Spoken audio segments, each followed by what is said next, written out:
الثقة الفورية القوة التي تدفعك للحصول على ما تريد. لبول ماكينة.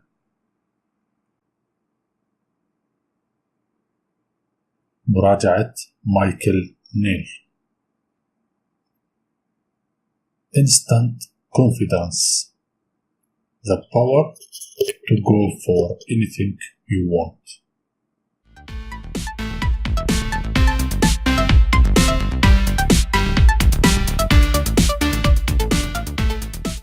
هل تود أن تتمتع بالثقة الكافية التي تمكنك من السعي وراء ما تريد في هذه الحياة؟ إن دكتور بول ماكينة هو أحد أعظم المعالجين بالتنميم المغناطيسي. في هذا الكتاب الرائع يكشف لنا عن الأسرار التي تمكنك من التحكم في العالم، وأكثر الكتاب البريطانيين نجاح في مجال تنمية الشخصية، وفي مشاعرك والعيش وتمتع براحة أكبر وثقة أعظم من ذي قبل. سوف تتعلم في الكتاب كيفية التخلص من مشاعر الخوف والإحباط، وكيفية خلق قدر وافر من الثقة بالنفس والدافعية في دقائق معدودة. وحتى قبل الانتهاء من قراءة الكتاب ستجد أن نظرتك للحياة قد تغيرت للأحسن. هل تود أن تتمتع بالقوة في مواجهة المواقف الصعبة؟ سواء كنت تريد التمتع بالثقة في عملك أو حياتك العاطفية أو أي جانب من جوانب حياتك، فسوف يرافقك بول خطوة بخطوة عبر مجموعة من الأساليب البسيطة ذات الأثر الفعال والتي لا يكشف عنها إلا لعملائه على وجه الخصوص والحاضرين ندواته. إذا أردت أن تنعم بالراحة النفسية وتحقق كل ما أنت قادر عليه فإليك هذا الكتاب. بالقسم الأول بيحكي عن ترسيخ عادة الثقة بالنفس، والقسم الثاني حفز نفسك على النجاح، بالقسم الثالث الثقة بالنفس في العالم الخارجي، والقسم الرابع عيادة الثقة بالنفس. جنون أبولينير بيقول: قال اقتربوا من الحافة، قالوا لكننا خائفون، قال فقط اقتربوا من الحافة، وبالفعل اقتربوا فقذفهم من فوقها. إنني إنسان متفاني أقصى درجة في عمله. هذا الكتاب مختلف، سأصحبك في كل خطوة على الطريق. من ستكون؟ عليك بإعداد نفسك للنجاح. بيقول جاني جولين: لا تخاطر بنفسك فهي كل ما تملك. أرسطو بيقول: إنما نواظب على فعله وتكراره هو كل ما يشكل شخصياتنا، وعليه فإن التفوق ليس مجرد فعل نقوم به، بل هو عادة.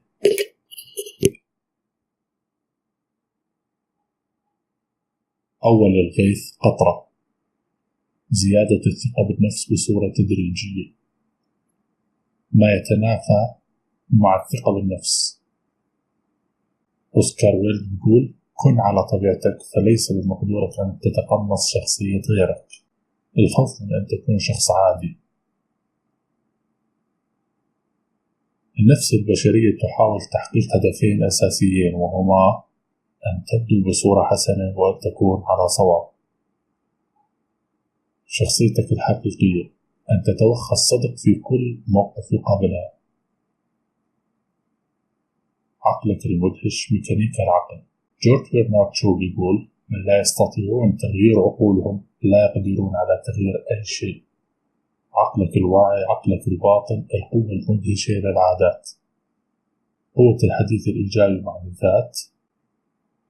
ألبرت حوبارت بيقول: الحرية هي حالة ذهنية، وأفضل وسيلة لضمانها هي زيادتها. ماذا تقترح إذن؟ توقف فورا تأثير العبارات التحفيزية. جورج هربرت بيقول: الكلمة الطيبة تساوي الكثير على الرغم من أنها لا تكلفك إلا القليل. الأفلام التي تدور في عقلك قدرة طبيعية. ما يدور في جنبات عقلك. استخدم جسدك لتغيير حياتك. الهيئة الجسمانية للأبطال إحدى نقاط القوة. الذكاء الانفعالي، لماذا تشعر بما تشعر به؟ زيادة مستوى ذكائك الانفعالي. التعلم من مشاعرنا. الحكمة العاطفية. الإيمان بالذات.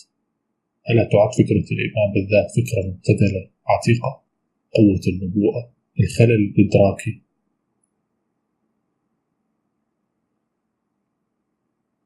على فرض هذا الخوف وهذه الثقة بالنفس، خوف وثقة بالنفس بيعطي الجزء المتفوق. بمقدورك حقق فعل أي شيء. تعلم من نجاحات الآخرين. محاكاة الفعل الناجح مولد الاحتمالات. 5 دقائق للتدريب على الثقة بالنفس يوميا. ممارسة التدريبات البدنية. عليك بالضحك لمدة 20 دقيقة يوميا. التحلي بأفكار إيجابية طيلة الوقت.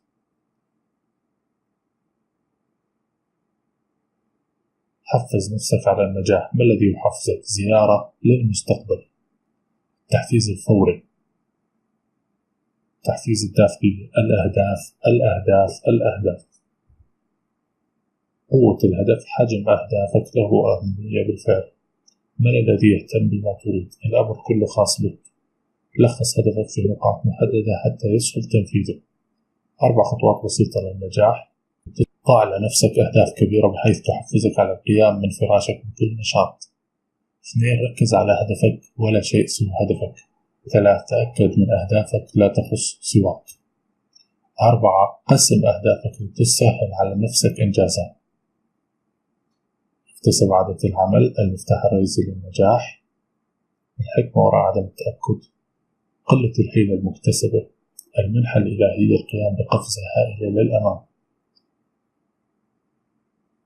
لا تقبل الرفض مطلقا. المرونة.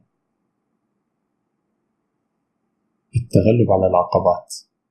التغلب على العثرات. هذه هي الحياة. التفكير في مستقبل إيجابي. الأمر يتعلق بالوقت. برمجة عقلك على النجاح الفوري. خطتك العملية اليومية للنجاح. وبيعطي تمارين بالبرمجة اللغوية العصبية على بناء مستقبل إيجابي. ما يخضع للقياس وما يتم إنجازه. الثقة بالنفس في العالم الخارجي. تحدث على الملأ. كيف يكون خطابك مؤثر؟ السيطرة على حالتك النفسية. ادرس موضوعك جيدا. تحدث بحماس. النجاح في العمل. رائحة اليأس الكريهة. القيادة. أبسط مهارات النجاح. كل الطرق التي تعلمتها حتى الآن تتمثل في المهارات ال4 الأساسية. كون صور واضحة عن نجاحك الشخصي. تحدث لنفسك بثقة وبصوت إيجابي. حرك جسدك بثقة. اتخذ موقف قبل أن تكون مستعد. العلاقات الاجتماعية. شعور بالثقة في المواقف الاجتماعية. من الإدراك الذاتي إلى الثقة بالنفس. حسن صورتك وحدثك الداخلي. حسن حالتك. التخلص من الأحداث والعلاقات المؤلمة.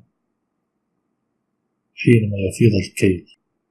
مارك توين بيقول بعد مرور 20 عام من الآن ستشعر بالمزيد من الإحباط على الأشياء التي لم تفعلها أكثر من الأشياء التي قد فعلتها. تجاوز المرحلة. عيادة الثقة بالنفس. أسئلة طرحت كثيرا عن الثقة. أسئلة وأجوبة. الثقة الفورية لبول ماكينة.